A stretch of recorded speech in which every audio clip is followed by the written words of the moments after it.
Hello guys, দেখুন এইটুকু একটা সরু গাছে কত বড় বড় কাঁঠাল হয়েছে আমার মায়ের বাড়িতে।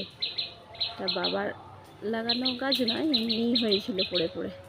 দেখুন একদম গোড়া থেকে ডগ পর্যন্ত একদম কাঁঠাল হয়েছে, কি বড় বড়। আবার ওই দিকের একটা গাছে দেখুন, ওতেও ভর্তি হয়ে গেছে। জুম করে দেখাচ্ছি, দেখুন গোড়ায় ডগ একদম কাঁঠালে ভর্তি। এবার গরমকাল পড়ে গেছে, এবার পাকতে শুরু করবে। দেখুন বন্ধুরা, গাছের আবার এক কাঁদি ডাবও ভাই পেরেছে। গরম তো এখন খুব, ও রোজেরই ডাব খায়। ডাবগুলোর সাইজ দেখুন। এর আগেও আমি একটা ডাবের ভিডিও দিয়েছিলাম, যেটা তোমার ওই ঝাঁপের সময় গোল গোল এক কাঁদি ডাব।